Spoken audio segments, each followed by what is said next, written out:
The Masai Mara operates under a strict millions of years old logic. While it looks like a wild, untamed wilderness from the outside, every movement on these plains is part of a deeply synchronized biological machine. The Masai people, who have lived alongside this machine for generations, have a saying that sums it up perfectly. If there were no lions, there would be no grasslands. At first glance, that statement is a logical impossibility. Lions are apex carnivores. They have no interest in eating grass, let alone cultivating it. Most observers assume that if the predators were removed, the grazing animals would thrive. In this view, a lion-free Mara should theoretically become a lush, green paradise for the herds. But the savanna is not a garden. It's a high-stakes engineering project. On these plains, death and danger are the primary tools used to maintain the life of the landscape. To understand the system, we have to look at the animals as specialized departments maintaining a massive facility. The first department handles the heavy landscaping. Giraffes function as biological pruning shears. By focusing their feeding on the highest branches of the acacia trees, they manually shape the canopy and prevent the trees from blocking out the sun. Elephants are the ecosystem's bulldozers. A single adult can consume hundreds of pounds of vegetation a day, physically ripping up young saplings to stop the open plains from being overrun by thick scrub. During severe droughts, these animals pivot to a secondary role, plumbing. They use their tusks and trunks to dig deep wells into dry riverbeds, uncovering underground water sources smaller species simply cannot reach. Without this constant destructive consumption by the megaherbivores, the open savanna would collapse into a dense, unnavigable forest, destroying the habitat the herds rely on. This brings us back to the role of the predators, the Department of Regulators. Lions and hyenas have different operational styles. The lion relies on explosive power and ambush, while the hyena uses relentless endurance to wear its targets down through exhaustion. Their most important function is fear. Stationary herds eat grass down to the roots, creating dust bowls, but the constant threat of predators forces herds into perpetual migration.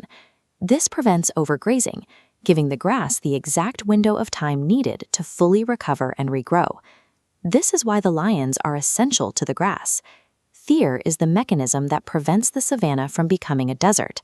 It keeps the land fertile by keeping the animals walking. While fear moves the herds, their overall direction is dictated by the macro environment, forces the Masai explain through the dual nature of their god, Enkai. They describe Enkai Narok, the black god, as the source of rain and life, while Enkai Nanyoki, the red god, brings lightning and drought. The entire ecosystem oscillates between these two extremes. The Great Migration is a pursuit of the black god. Millions of animals track the heavy rain clouds across the continent, blindly following the promise of freshly sprouted, nutrient-rich grass.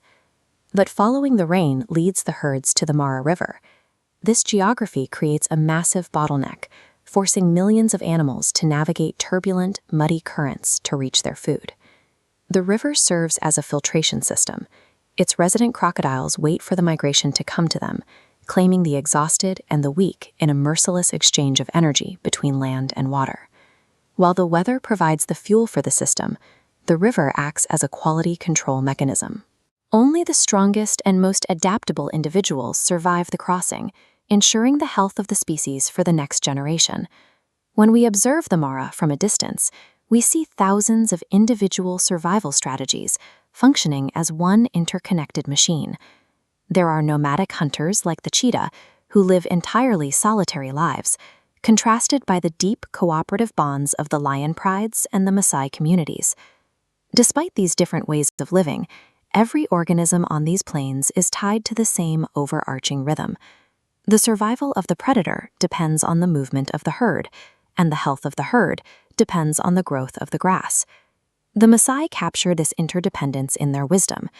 If you want to go fast, go alone. If you want to go far, go together. The Masai Mara thrives because it balances the constant pruning of the landscapers with the perpetual pressure of the predators. This ancient cycle of creation and destruction provides a blueprint for a system that can sustain itself indefinitely, provided the delicate rhythm between its departments remains unbroken.